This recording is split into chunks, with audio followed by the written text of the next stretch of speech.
EA Sports. It's only a game. Why you have to be mad?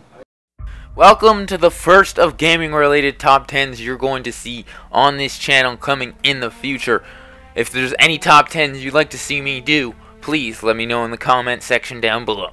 Now let's get into it. The first ever top 10 is going to be the 10 worst Call of Duty maps, starting from Call of Duty 4 and ending at, obviously, Call of Duty Ghosts. We're not going earlier than Cod4 because I'd never really played the beginning CODs, and Cod4 is the first COD that most people played anyway. Starting off at number 10, gaining the honor of the least worst map from Call of Duty 4, Wet Work. Remember this? Triple frag, airstrike. Triple frag, airstrike. The fact that it's raining on this map is oddly appropriate because it's not just water that is going to be raining when you play this map. It also rained grenades and noob dupes, which would follow by an airstrike. Not to mention the map was way too dark, and this is before thermal sights came out. You could press up on the D-pad to activate the green screen type thing, but that never worked. This was a corner camper's heaven, and most of the time you were getting rocked by grenade spam. That's number 10. Wet Work from Call of Duty 4. Bringing us to our number 9 spot is from Black Ops 1, Havana. This map kind of reminds me of Crossfire from Call of Duty 4, only bigger. Now, just listen to what I just said again and tell me what you heard is a good idea. Crossfire was borderline bad, but it was playable because it was small and you could traverse the map quickly enough to keep the action flow up.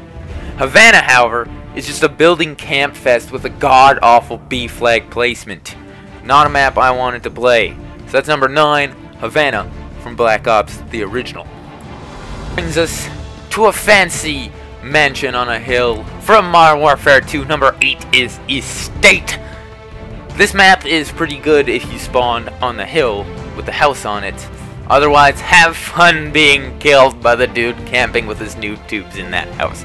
Followed by his air support.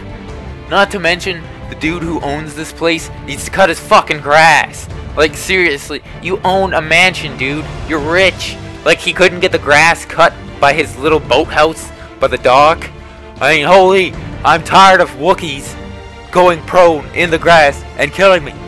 This map was just unbalanced and not very good. That's number 8, Estate, from Modern Warfare 2. Number 7 is from Modern Warfare 3, one of our best friends, Downturn. You know, let's make an already bad map worse by adding a giant hole in the middle of the map. Yeah, great idea. Not really. Another huge open COD map with buildings around the edges to camp in. This map is just oversaturated with cover and has an unnecessary vertical element to it. This is corner camper's heaven once again. Because if you weren't going down through the subway, you were probably going down the left building. And there were tons of people camping in those buildings. That's number 7, Downturn, from Modern Warfare 3. Number 6 is Grind from Black Ops 2. Now this map, it cost you a little extra. It was part of the first DLC. And the only good thing about this map is driving your RCXD up and down the ramps. Movement is a tall task on this skate park turned God map. I mean, who thought running around on ramps would be a good idea anyway? What kind of war battle happens in a skate park half-pipe? Bad idea. You would get stuck on the edges of the map, and movement was very slow. If the map was flat, I wouldn't even have the map on this list. So number 6 is Grind from Black Ops 2. Number 5 comes back from Modern Warfare 3, Liberation. Speaking of paying extra, this giant map was also part of a DLC. I'm glad I paid for this, because now I know what flushing money down a toilet is like. This map continues the trend of being way too big and having massive open fields. If you weren't sniping on this map, you weren't having a good time. Hell, even if you were sniping, odds are you got bored looking for people to shoot. This map, it sucks. It's number 5, Liberation, from Modern Warfare 3. Number 4 is the first and only map coming in from Call of Duty World at War. I think you should be able to guess this one. CeeLo! The only person who actually liked CeeLo was the asshole who camps the tank every goddamn game. This map is huge, and it's so useless. There's so many fields where nobody's ever gone to. houses and just weird places on the sides and backs of the map. I mean, holy, seriously, the only thing you were doing on this map was getting killed by the guy in the tank, or you were trying to jump into the rock on the side of the map 30 times to get out of the map. Number 4 is CeeLo from Call of Duty World at War. You knew it was coming.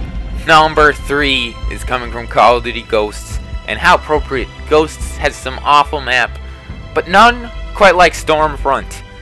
In a world without lawnmowers, the grass gets really fucking tall. The groundskeeper at this mall needs to be fired. Just like half the map needs to be fired. The left side of the map is completely useless. You could just have the interior of the mall and it would be a good map. But no, let's have a useless open road, a back place with some bridge where you spawn that nobody ever goes to, grass where people with Wookiee suits can just camp their asses off.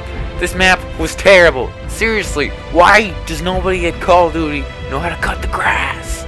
Number 3 is Stormfront from Call of Duty Ghosts.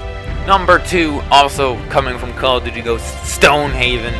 Who thought a giant open field with grassy hills was a good idea? I mean, seriously.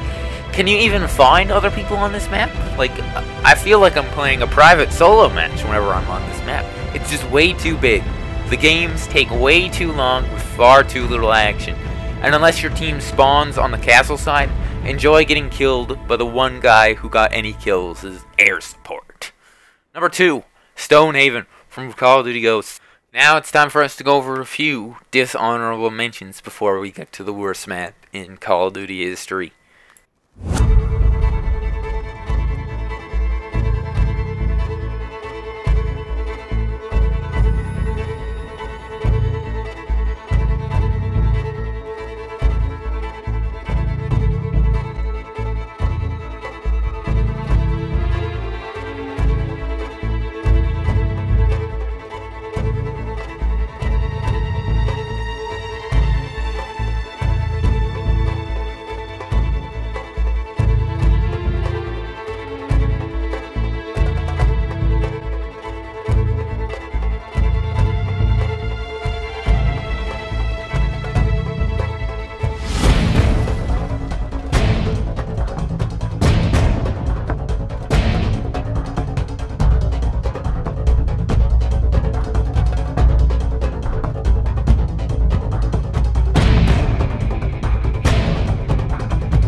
For our number 1 spot, I really wanted to put a Ghosts map here.